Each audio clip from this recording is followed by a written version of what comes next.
Welcome to Wildly Curious, a podcast that tells you everything you need to know about nature and probably more than you wanted to know. I'm Laura.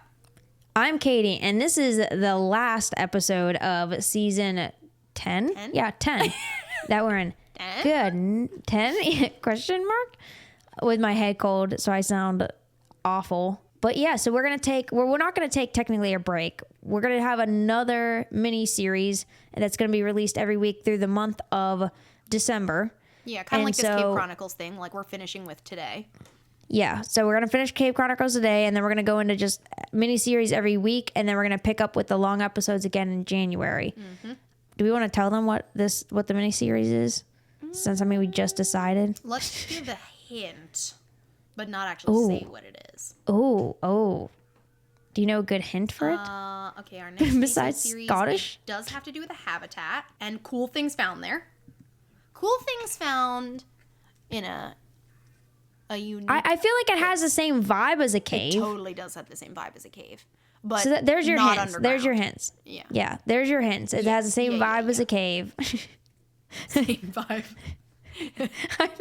It truly kind of does. Yeah. A little bit it's a habitat. Creepy, spooky, cool. And text us. If you guys look at the descriptions of each of the podcast episodes, you'll see send us a text. Text us your guesses. Do. Yeah. I want to know. Please, because I'm so excited. Yeah, that'll be good. So we're going to wrap up the Cave Chronicles today. Laura's going to do it last one. Because the last one we ended with before was Cheddar Man. Yeah, the Cheddar Man. I heard really Not good the things cheese. from feedback about that one. From people who listened to it. They were like, wow, that was really good. Yeah, Cheddar Man. Cheddar Man. That sounds so gross and creepy. I'm kind of obsessed with this place, and this won't take long, guys. Again, it's a mini-sode. But I was like, all right, I need to find one more good cave thing. And there were several I could have chosen from, but I finally decided to go with the Son Doong Cave in Vietnam.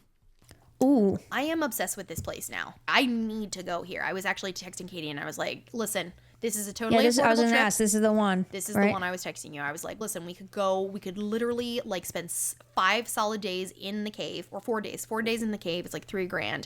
Totally. So, how do you spell this one? Son, S-O-N, which means mountain, and Doong for the name of the valley where an ethnic minority lives, and a river flows through it. So it's like mountain cave that a river flows through. Okay, cool. I've seen this. This is a special one. This has been in the news fairly recently because it's a pretty new cave. Yeah. I am literally... I've seen this one. I have been talking to everybody. Ask my people at work. They're like, oh yeah, we've heard about this one. I just go off. I'm like, guys, did you know?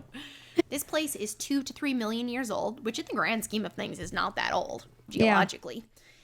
And so that's the actual cave system. The dough lines, which basically are like giant skylights where the ground has collapsed and made these big holes in the ground, they likely formed about 500,000 years ago, which kind of opened up this cave system to sunlight.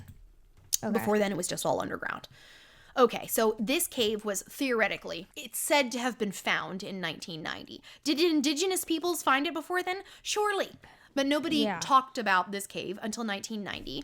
And it was discovered by accident by a local man.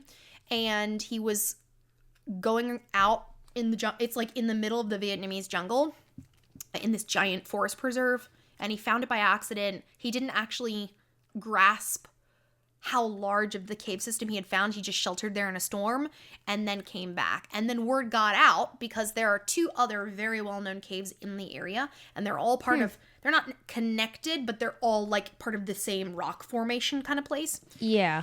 And these British cave people, expedition team. British expedition team. It was a husband and a wife. British cave people. Cave people, yeah. They were like, I know there's got to be something else in this area because we got one on one end and one on the other. Surely something is connecting them. So then they started searching around and found this guy who was like, I actually think I know what you're talking about. So they found this cave. So the actual cave was not mapped until 2009, which is so recently. Yeah. And so they mapped this place in 2009, where it was then dubbed the world's largest cave. So by accident, you stumble upon only the world's largest cave. Yeah, no big deal. And it is this is not going to mean as much to our American listeners, but it is 385 million meters cubed in area. Is it? 385 million meters cubed. Jeez. It's huge. It is not the longest. Here in America, some of our American listeners might be like, but Mammoth Cave. That's the longest, guys. Not the largest. But Mammoth Cave. I guess it'd be more in like a Kentucky accent. Mammoth Cave. It's a great place. Been there. It's great. But it's the longest, not the largest by volume. This place is only 9 kilometers long, which is still a respectably long cave. But inside, everything is supersized because of how big it is. It's gorgeous, too. That's the thing. Dude, it is everyone who has been there that I was reading. It's basically Avatar on Earth in a way because of how large everything is. Yeah. And movies and like things have even been filmed there. So inside, these dough lines, these giant, like essentially like a sinkhole into the ground, the biggest one, the first one that you would enter into, is so large that a 40-story skyscraper can fit within this thing without coming out of the ground. 40 stories. I don't think my brain can fathom.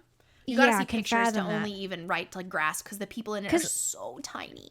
That's what I'm saying. You can look at pictures, but I just don't think that it's like one of the things that you see the Grand Canyon for the majesty of such a thing. And a Boeing 747 can fly through that section without its wings touching. What? So you know how many people can fit on a Boeing 7? Like that's the size scale we're talking. That's nuts. And in there is the world's tallest stalagmite.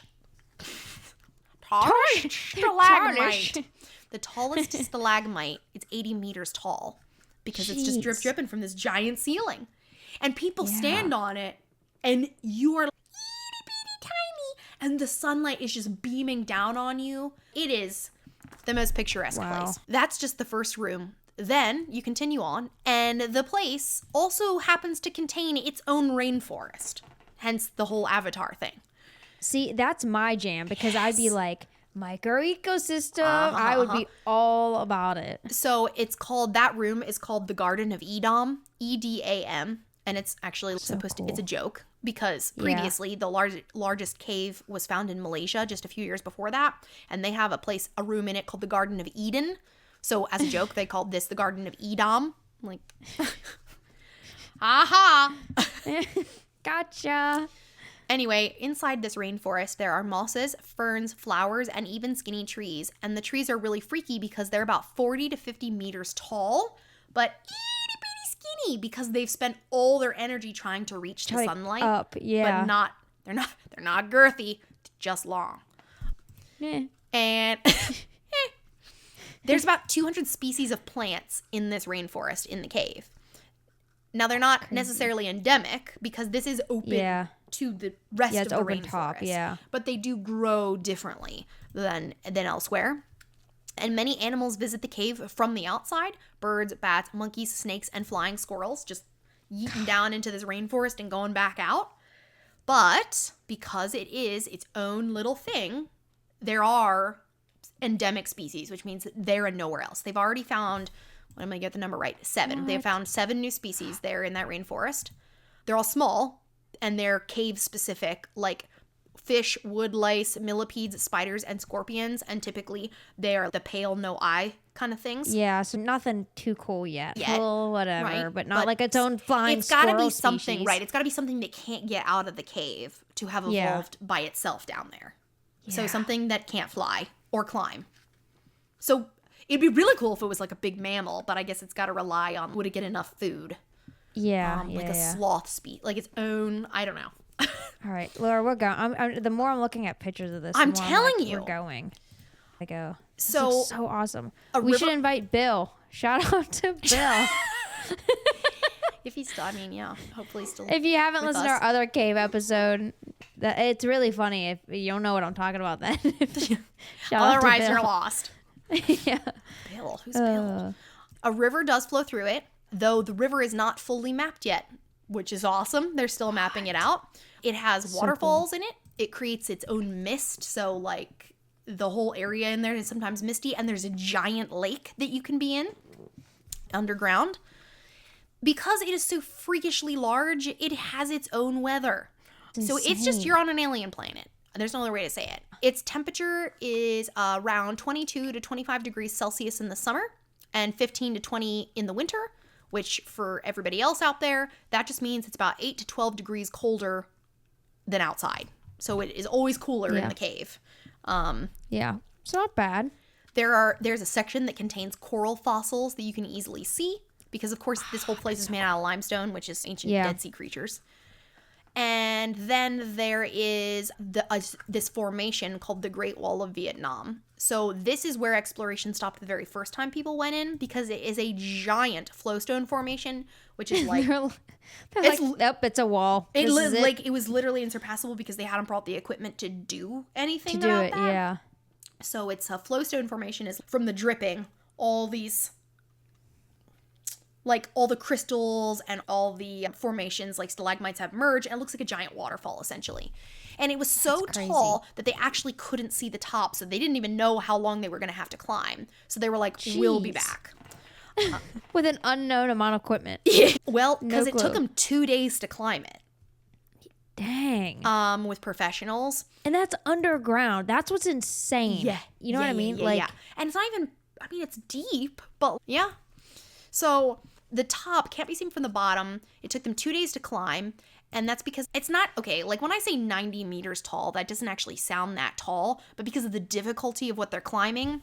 Yes. First of all, it goes, the reason they couldn't see the top is it goes up straight, vertical 25 meters. And then the rest of it is slanted so that they couldn't tell what goes beyond. Yeah. And then it just exits. The end. You've made it. You've conquered the cave. Once you climb the wall, you're out. Right. There's just a little hobbit up there with a medal. Like, and so the underwater cave passages are still being mapped. They're doing some diving at this point because they haven't found the no, exit. thank you. No, absolutely that's where not. I draw my line is cave diving. 100%. Yeah. I will explore anything via ropes, climbing. I will that do I all can that breathe stuff. my own element. Yep. Like, Nope. Not diving in caves. Nope. No. Nope. Way too dangerous and too creepy. And then last but not least, what makes this so amazing and so pristine and so wonderful is that only 1,000 guests are allowed in there per year. And it's only through one tour company. I found it. They're booked out for next year, but they got the next year after that free. 1,000 people per year. And this is a tour company. They do Vietnamese caving. Like that's so. Yeah, that's their thing. They do the other two caves. You can actually tour the other two caves for $245. Oh. Because they're like day excursions. There's only You're one gonna say dead excursions. I was like, day. This place is so hard to get to and so physically demanding to trek through such a large area.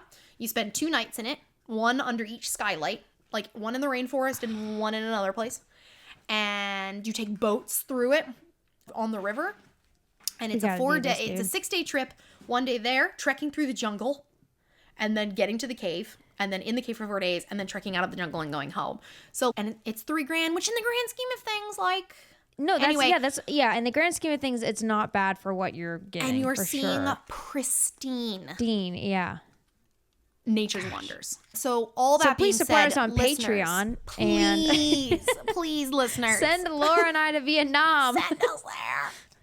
But seriously, if anybody wants to donate to this cause, we will 100% put it towards it, and we will go. In fact, I'll print you out as a cardboard cutout and bring you with us and take pictures. Yes, yes. All of the donors, if you guys donate towards Laura and I going to Vietnam, we will take a cardboard cutout of you to the caves. Yeah. Promise. Like a tiny little flat Stanley versions of all of you. Yes, of you. You'll all be with us, listeners. Yes. If you help us go. Yes, 100%. I have no problems doing that. Man, and it's only like $30 awesome. a day to travel in Vietnam because of the money situation. It's just getting there. It's the plane ticket and then that $3,000 tour. But boy, it'd be freaking epic. That would be amazing. To see a place. So listeners, also, you must look up Doe Line 1 of the Son Doong Cave, which is giant sunbeams come in this entrance at certain times of year, and it is, man, oh man, like you could believe in magic or aliens or angels, something magical there. Yeah. And that is the Son Doong Cave in Vietnam. Yeah. Send Laura and I to Vietnam, please. That would be awesome. Because this is something that we would have to go all out on. We would do the tour and everything, but we would bring other people to film it. We would make it a whole thing because it would be amazing. And like, we would I not would let you guys gladly down. go visit some of the other caves we've talked about. Not all of them. I have no desire to go into that one that I talked about that's basically the pits of hell. You know that one? Cave. Yeah. No thanks. No thanks. Yeah, they would all be cool, but this one is like... This one and the crystal one. Please. Just because, again, it's the scale, man. I want to feel tiny and insignificant like an insect. I want to see this is the one to go to. Because wasn't the crystal one really hot, though, and stuff Yeah, still? and it's no longer open to the public, so it's literally not impossible. Yeah, but this one is possible. Send Laura and I to Vietnam. Good morning, Vietnam. It's just Laura and I. I'm screaming that in the cave when I wake up in the morning. Everybody else on this poor tour is just, gosh, dang it. I hate these two Americans. Yeah. We're just like, we're standing happy in to the be sunbeam. here. Good morning. It's a cave. You wouldn't even need to say it that loud. You're You supposed just to whisper. swim and you're just by yourself. Dude, skinny dipping in a giant cave in the Vietnam wilderness. Yeah. Oh God! And I would 100% like, be riding a water buffalo to and from said cave, because that's on my bucket list. That's an option. I mean, we can make it right. Like, that's how a lot of people get water buffalo from that area. They're very common transportation, very reliable. I would really like to ride a water buffalo through the Vietnamese jungle to a cave. To a cave that I'm gonna live inside for a while. I just can't even imagine. No, I can't. Primordial wilderness. Like, yeah.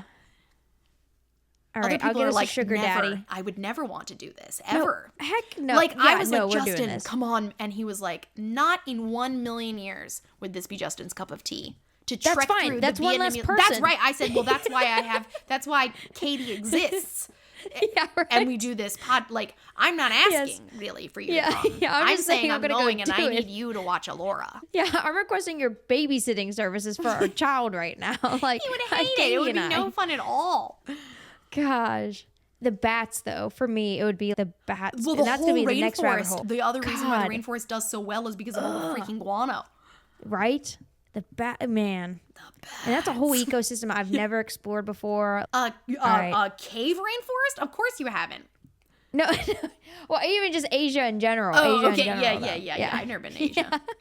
Yeah. Nor have I explored a cave rainforest. Like, yeah. We've done a lot of things. Send Laura and I to Vietnam, and we will totally flat Stanley you and bring you along. This is something that we gotta make happen. All right. Thanks for a great season 10, everybody. Yeah, gosh, it's so good to be back. Thank you guys for your patience during the changing of the names and everything. We've had a lot of great feedback on the name and everything, and so only exciting good things ahead. Yeah. Laura's graduating soon. Yeah. I mean, it's not till next summer, but I get the whole it's spring getting off. there. I got one more, guys. I got one more. Yeah, as far as like seasons well. of podcasts go, you're getting there. Yeah. You're getting there, almost there. All right, yeah, so good things. So thank you guys for your support. Go ahead and check us out on Patreon. Support us. Send Laura and I to Vietnam, please. Because we would totally, again, we're serious about the Flat Stanley thing. We will bring you along. And you get to pick your picture and pose. Age appropriate, though. But you get to pick your pose. We don't need somebody flicking us off and taking them around. Yeah, you know what I mean? Or mooning us or something the whole time. No, there's many things I don't want to see. Exactly. So anyway, check us out on Patreon. Send us your text messages with your guesses of what you think we're going to do for the mini-series. And then we will talk to you guys next season. Bye, everybody.